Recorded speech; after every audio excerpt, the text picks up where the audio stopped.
Now to our other special guest this evening, Professor Steve Garlick. Steve has held professorial positions in various Australian universities over the past 20 years. Prior to that, he was a senior executive in the Commonwealth Government. As a semi-retired academic, Steve holds an honorary professor position in the Centre for Compassionate Conservation at the University of Technology, Sydney.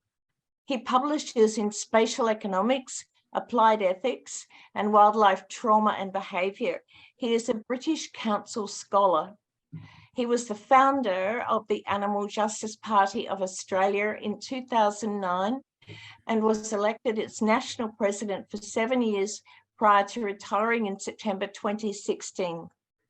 Steve has been rescuing, treating, and rehabilitating wildlife mammals for 20 years. With his wife, Dr. Rosemary Austin, Steve operates the Possumwood Wildlife Recovery and Research Centre on the Lake George escarpment in the southern tablelands of New South Wales. Possumwood Wildlife is a registered charity with DGR status. Together, Steve and Rosemary have rehabilitated more than 6,000 sick and injured wild animals.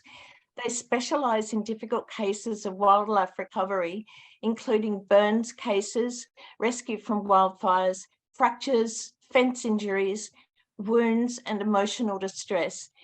In the 2019-20 Black Summer fires, Steve and Rosemary helped in the successful rehabilitation of 28 severely burned wild animals. It is such a pleasure to have you back, Steve. Thank you. So a rather long-winded title, but I want to, so this is a topic that we've been doing some research on here to do basically with stress, and in this case macropods, but it's quite easily can be stretched to other mammals as well, and also not just in case of identifying these stress characteristics, but also trying to put some figures on this, and also talk about how you can go about trying to rehabilitate a stressed animal. And so, as Linda mentioned, we deal with cases of severe trauma, and ones that you see there: fire, fence entanglement, dog fox attack, chases, and some of the main ones that we do. In all of that, I want to look at 3 different kinds of stress syndromes, and then how we might go about their rehabilitation from these stressful situations using a polyvagal theory, which is a more recent theory of post-trauma recovery, mostly applied to humans, but increasingly being looked at from a non-human point of view, horses in particular, but I don't know of anyone else that's looked at it from a wildlife point of view anywhere in the world.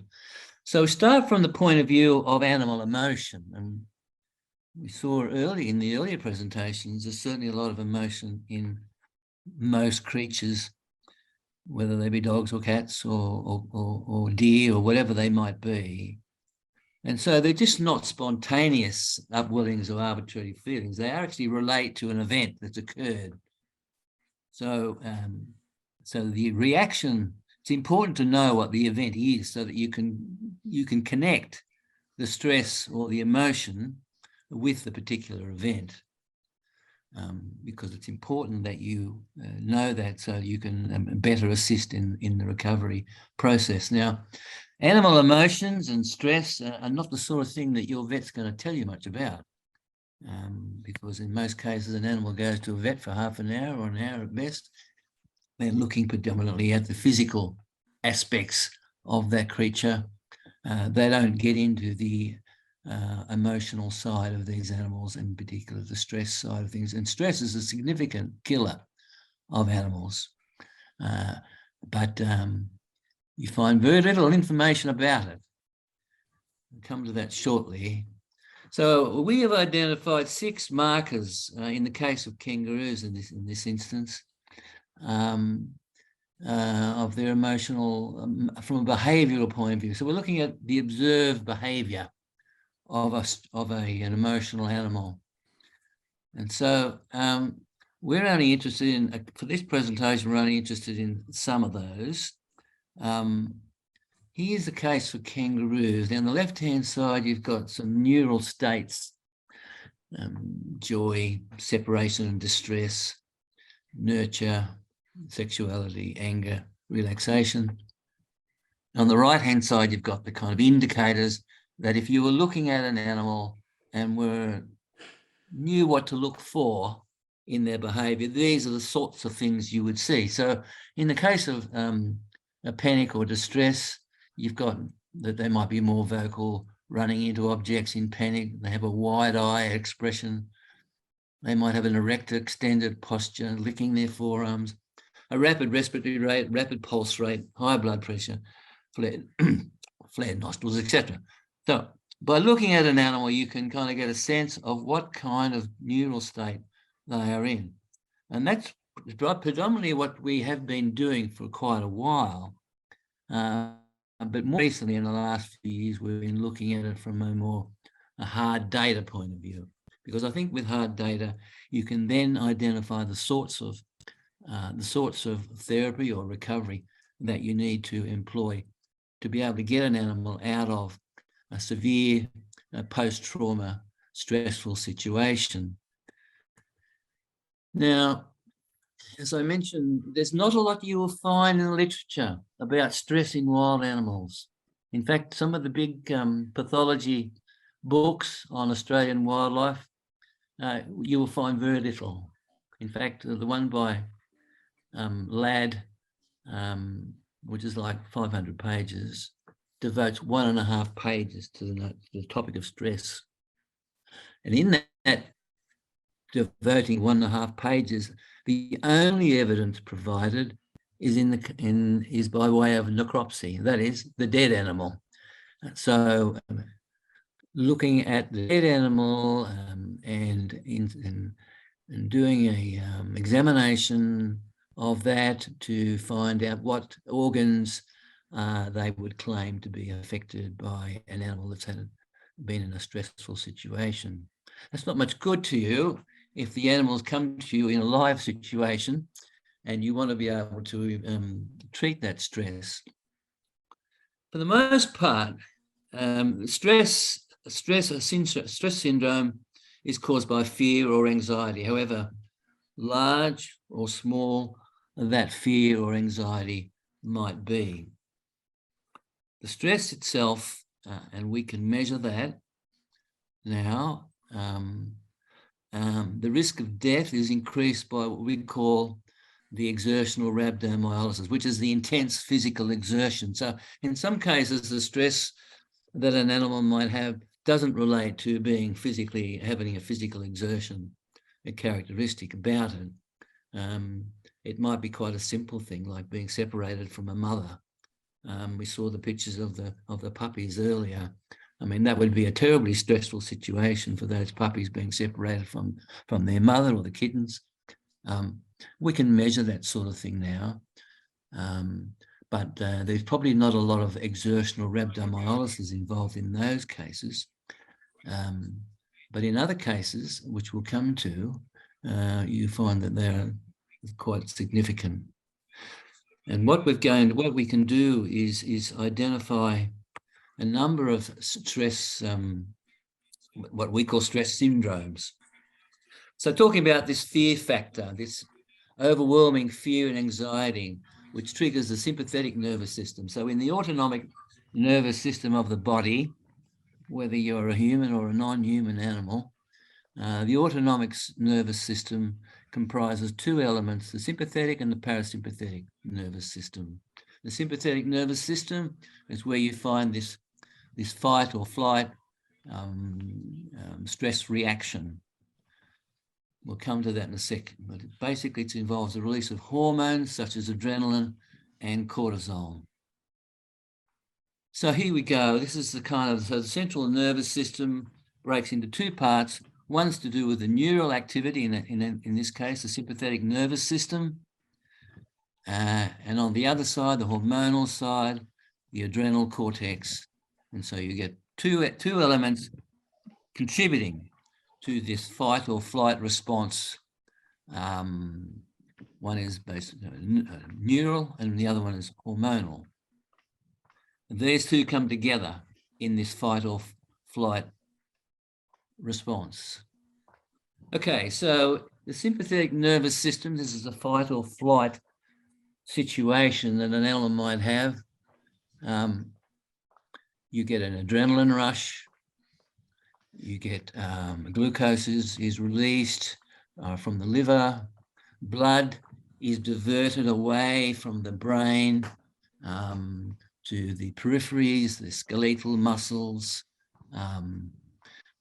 That makes a lot of sense, of course. If you're in a flight or fight situation, then you want the blood to flow to those areas that are going to help you flee or fight. And so it drains blood away from the gut and the kidneys and the skin. And it dilutes the cardiac blood vessels and dilutes the pupils. So just some background there. This adrenaline rush, as I say, increases the blood flow to the muscles, increases the output of the heart, and increases blood glucose. So they're just some of the kind of basic things that are happening inside the animal in that situation. So what I want to do is look at a number of cases of severe stress in macropods by comparing their biochemical and hormonal data in a post-trauma situation. And I want to look at those three post-trauma situations. Those macropods that are burnt in fire, those caught in wire fences, and those chased or attacked by dogs or foxes. So, some data. So it's only a selection. We don't have a lot of time. So in the Black Summer bushfires, as Linda mentioned, we had 30 animals come to us we had a triage centre at that time. It's now a fully blown licensed veterinary surgery. But at that time, we were a triage centre and we had about 30 animals come to us. And we had a whole bunch of vets on board as well, for good or bad ill. But you can see the CK is with creatinine kinase, which is the figure of muscle damage. Now, if you're in a fight or flight situation, you're likely to have some muscle damage occurring. And the normal range, you see right at the bottom for the creatinine kinase, is something of the order of 280 to 2,790 units per litre. The next figure across is the cortisol. Now, this is we collect blood from every animal that comes to us, whether they're caught in a fence, whether they've been in a fire, whether they've been attacked by dogs, whether they've been hit by motor vehicles, whether they've been shot, whatever it might be. We get a lot of those. We can measure the cortisol, which is the stress indicator of stress, using blood, but you can also use fecal droppings as another measure. You can also use saliva, and some people think you can also use hair or fur to measure cortisol. I'm not convinced about that, but certainly we use blood. And so we take the blood from the animal as soon as possible after the animal is rescued. And we have those tests of cortisol undertaken. And you can see those ones that have been caught in the fire. So we've got two sets of data there. The first set, the first three columns, or columns 2 to 4, is the creatinine kinase and the cortisol for those animals down the left-hand side. You can see that, frankly, while it might indicate that the rhabdomyolysis, exertional rhabdomyolysis, the creatinine kinase in this case, might look beyond the normal range, it's not really that high. On the other hand, the cortisol can be high. We reckon that the normal range for cortisol, it should be less than 50, and ideally less than about 15, but it can be less than 50. So in most of those cases, initially, when the animal first came in, they were highly stressed. They were highly stressed, but their muscle damage wasn't, I mean, it was high, but not extraordinarily high.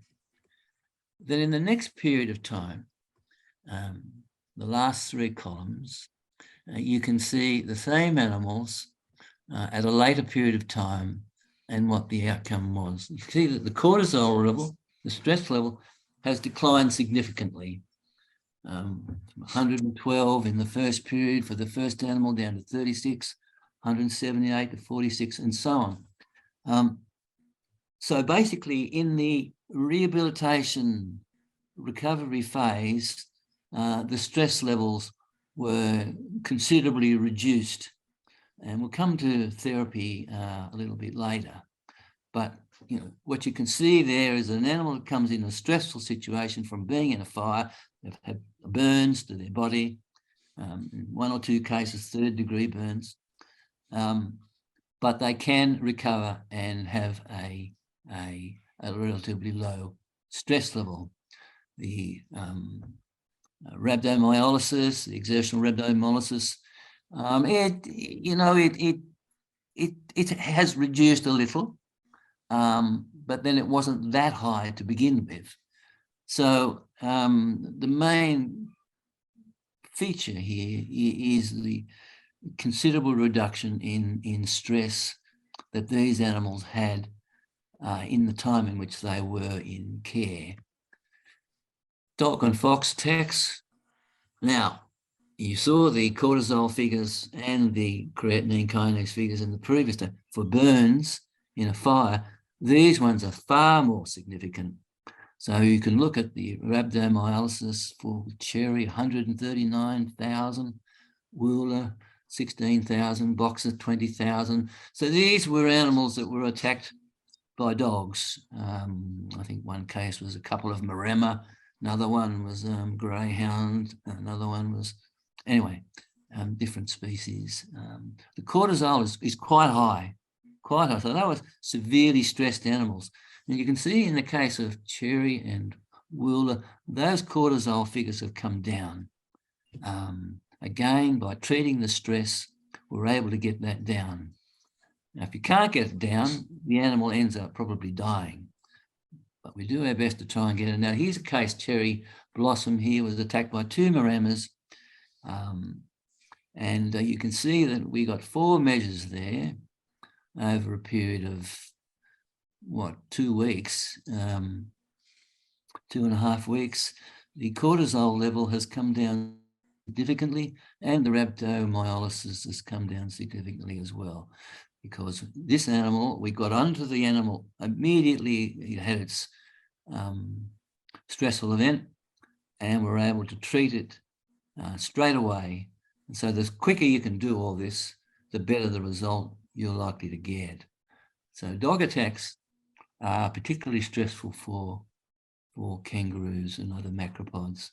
And here's a case of this little redneck wallaby who was attacked by a dog, actually almost had its arm ripped off. But you can see the cortisol level there, 531, and it was reduced in about a month from 531 to 56. The creatinine kinase, or the exertional rhabdomyolysis, from 82,900 down to 1,829. So again, you can make a difference to the stress of these animals in the recovery period. But importantly, you've got to know what the stressor was and all the circumstances surrounding that stressor at the time, so you can tailor your treatment to the circumstances that this particular animal has got. Here's another one here, this Rovere, also attacked by a couple of dogs. The cortisol was high, 170, that's high. The creatinine kinase at the bottom of the table, 216,000, huge in terms of, so that animal was in a really bad way. But you can see I don't have actually figures for the subsequent period, but that animal survived, so it did actually do well in the end with a lot of effort. The area that we do a lot of our work in is rescuing macropods from fence entanglement, and these fences seem to be everywhere, and we do huge amount. I think we've probably done. Linda mentioned that we'd probably rescued over 6,000 animals, and we have, but about 2,000 of those would have been animals that have come from fences. 2,000 over 20 years. So we've done a lot of work in how to help those animals caught in fences to rehabilitate back to a healthy state. But you can see some of the figures again are pretty huge. So Kelly, for example, the first one, had a exertional rhabdomyolysis, 98,000 units. The cortisol, 584 is one of the biggest, I think, almost one of the biggest ones I've seen, and so on. They're all being caught in a fence is highly stressful, along with dog attacks. They are some of the most stressful situations. And being able to get an animal back from having those sorts of stressors where they've got a very high cortisol level and they have a very high exertional rhabdomyolysis, such as the first few there, are very hard to save them, but you can. The best situations are those where you might have a high cortisol stress level, but the exertional rhabdomyolysis is not so high. For example, look at Goliath there. A high cortisol level, 236, but are only a reasonably high exertional rhabdomyolysis there. So the muscle damage, not that great. The stress, very great. These ones are much easier to rehabilitate. So we've identified 3 stress syndromes then when it comes to macropods. Syndrome 1 is what we've been talking about, the high cortisol, low rhabdomyolysis situation. These are much, well, they're not easy, but they're much easier than the second one there, which is a high cortisol and high rhabdomyolysis stress situation. Now, the trick with syndrome 1, that is those who are in the flight and fight or fight and flight,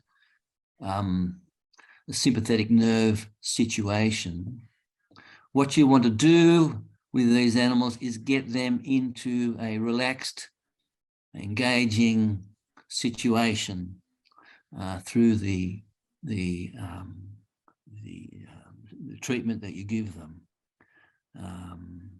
Syndrome 2 is where you find an animal that's stuck in a fight and flight situation. You can't get them out of that. They will not.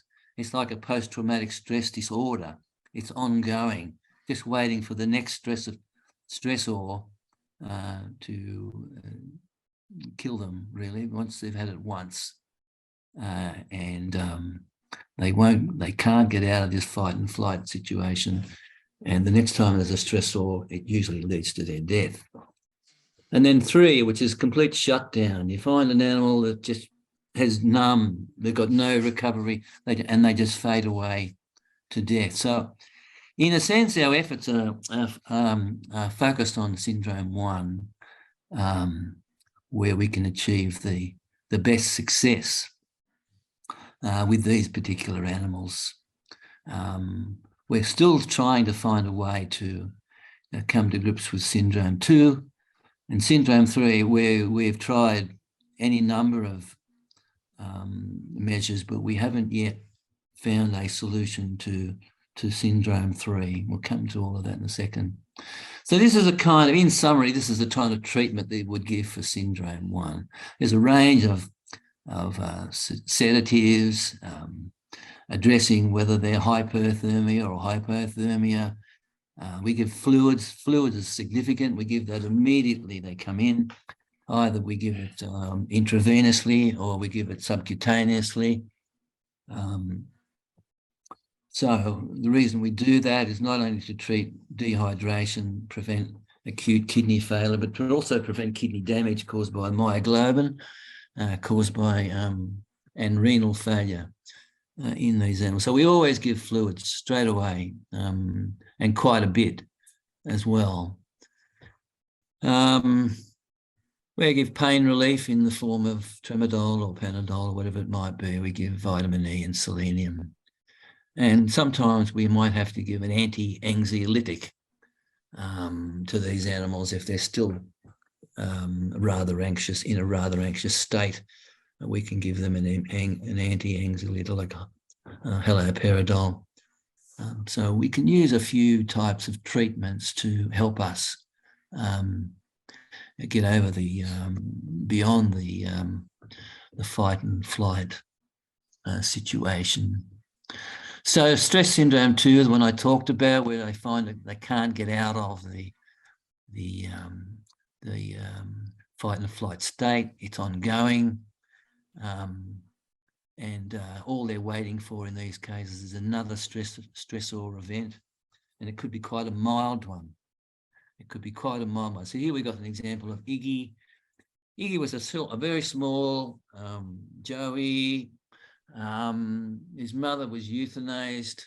This happened in the ACT where a lot of the nasty things happen.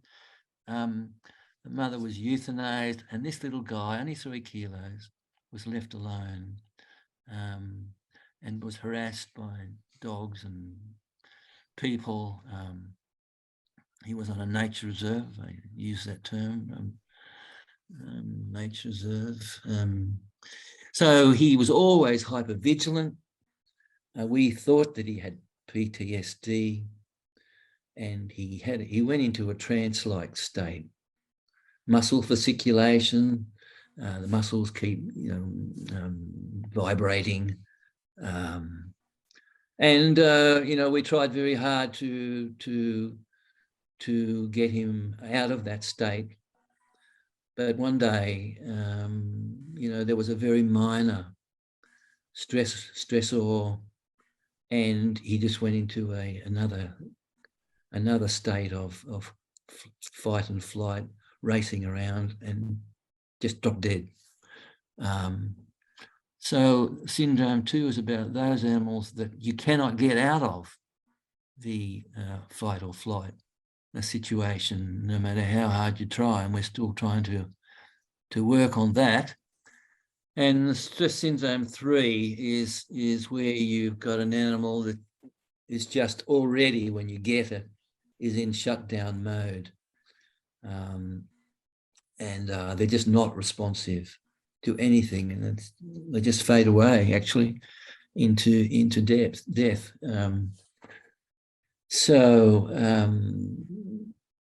We've got an example there of one called Toto, which is 10 kilograms.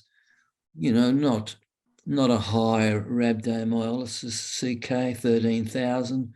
It's mediocre, but the stress level, 257 cortisol, is high, quite high.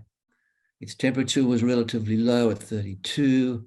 Heart rate, relatively low for an animal that size. It should have a heart rate approaching 100. And the respiration rate also should be much higher than that. So it was really in a situation of having a damped set of characteristics. The blood pressure was low, 102 on 42 is quite low, and we just could not get this animal out of being in that situation. Now, we've had many of these situations. You're called upon to come and rescue an animal. The animal's just standing there in a paddock, all alone, and basically you just go over and pick it up. You can pick it up, and within 48 hours, they just fade away into death. So we haven't yet been able to come to grips with how we shift an animal like this into a fight or flight situation. Now, On one of the rescues that I did, I came across the owner of the property was a child psychologist, and we had a long talk about the kind of behaviours we've been noticing and the data, the figures we've been getting, and how we might be able to progress this even further. And so through a conversation with this person, I was alerted to the polyvagal theory, which is basically a theory embracing the autonomic nervous system, both the sympathetic and the parasympathetic nervous systems. And in particular, the parasympathetic nervous system comprises two elements, the ventral vagus branch and the dorsal vagus branch. This is a theory that's only been around for about a decade. It's used in child psychology, or it's used in therapy, psychiatric neuropsychology, rehabilitation, and therapy. In terms of animals, it has been used for horses, and I don't know that it's been used anywhere else yet. But basically what you end up, you've got this kind of ladder arrangement on the right-hand side. So an animal that has a fight and flight set of characteristics through the sympathetic nervous system. They're mobilized, they're agitated, they're frantic. So they can either go one of two ways. They can go down and into the shutdown phase and end up just fading away into death, or they can go up and they can be engaged and social engaged and be in a safe situation. So the trick in therapy is to be able to take an animal and be able to move it from the sympathetic nervous system, fight or flight, up into the parasympathetic dorsal vagal branch. So, sorry, not the dorsal, the ventral vagal branch, which is where they feel safe, they're socially engaged, and so on. And that's what we've been trying to do more recently with the animals that would come to us. So you've got a situation here where these animals are feeling quite rested and engaged. The ventral vagal parasympathetic nerve is activated here. These animals are lying around, they're playing with each other, and so on. So that's where you want to take an animal that's in a fight and flight situation, that's recovering from a whole range of injuries, whether it's from dogs or fences or fires, and get them into this situation so that their recovery can occur. And sometimes the recovery, the physical recovery, can take quite a long time. So we need to get them into this stage so that this kind of recovery can take place. Here's a case of where an animal's in a flight and fight situation. You know, they kind of stand upright. You can see the eyes are bulging. And so the trick is to be able to get them out of that state. And here's a case of where the animal is basically shut down and will just fade away into death. These stress, understanding the stress and being able to identify a form of therapy that can take them into another phase, another stage. Now, our approach in all of this is to, first of all, you've got to take the stressor away. So if they're attacked by a dog, clearly you remove them from that situation. Same with a fence, whatever it might be. So you take the stressor situation away. You treat the neural and the hormonal characteristics with sedatives, with anti-anxiolytics, with fluids, and so on, to try and get them up into a more relaxed state, so that then, you can work on these animals if they're because some of the recovery that's needed can take weeks, months, 6 months. Some even might take a year if they've got particularly serious wounds from being caught in a fence or whatever it might be. So they need to be in a situation where you can employ various physiotherapy and so on to these animals, and that won't happen if they're in a fight and flight situation. Now, this stress, we feel this stress in these animals is behind a lot of other diseases that you come across in various animals. So in the case of macropods, coccidiosis, wombats, it's mange. You probably know about mange, and chlamydia in koalas. A lot of the work in these areas is about treating the symptoms, not the cause. Until we know a lot more about stress and what activates the particular stress and what are the requirements to change the stress level to one where the animal is more manageable to treat. And also in the case of where these animals are located. I mean, if you're in a farming area and you're surrounded by fences, and everywhere you turn, you're going to be caught in a fence, then that's a highly stressful situation.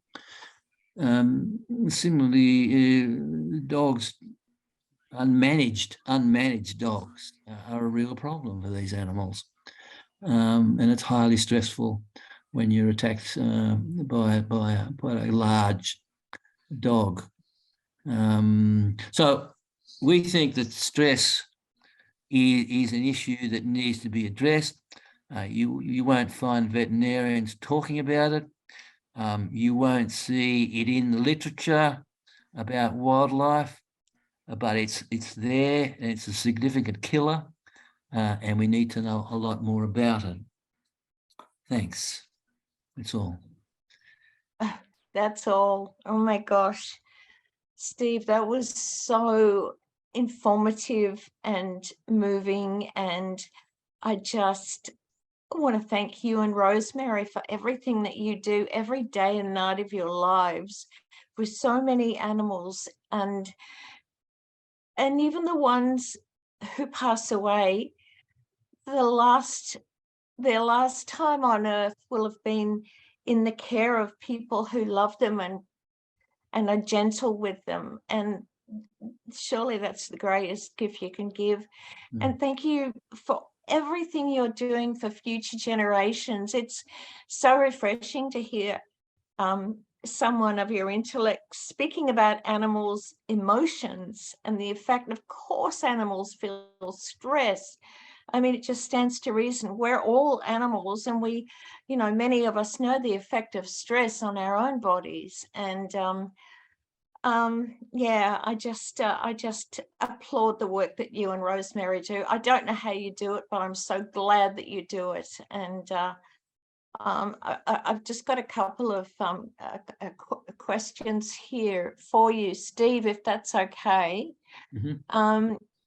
Anika is asking, why did CK muscle damage rise for so many animals in the recovery period? Yeah.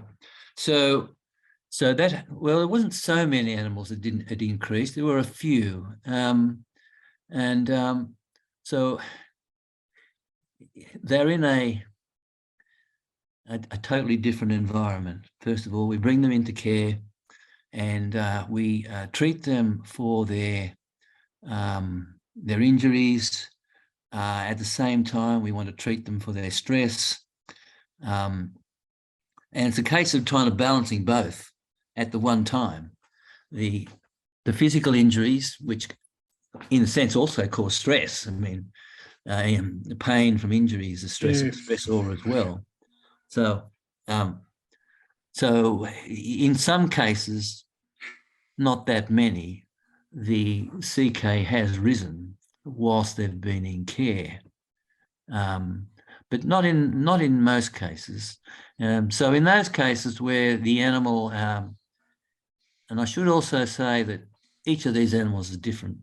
their disposition is different, and so they respond to a caring situation in a different way. So in some cases, the exertional rhabdomyolysis might show an increase. Thank you. And Lisa has a question for you, Steve. With regards syndrome number 2, would this flight or fight response also apply to animals used in rodeos or circuses? Yeah, it's a very good question. Yes, definitely. Yes.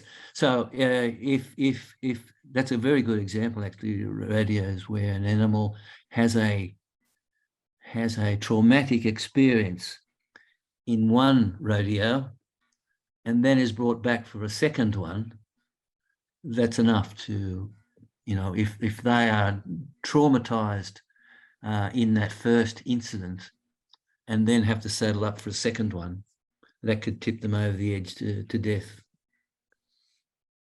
Yeah, thank you. And I guess, sorry, this is just coming out of left field, but animals who are confined in animal factories, when they are so defeated, when they're foaming at the mouth, when they've given up, they are just, doing stereotypic behavior. What's happening to them in that moment? Do you know? Yeah, they've given up. They've become numb. They're shutting down, and it's very difficult to get them out of that situation. We are struggling here to find an explanation of what we can do to get them out of that situation. We haven't found one example yet out of quite a few where we've been able to get them out of that situation and into higher order situations. So I don't know the answer to the question, but we're still trying.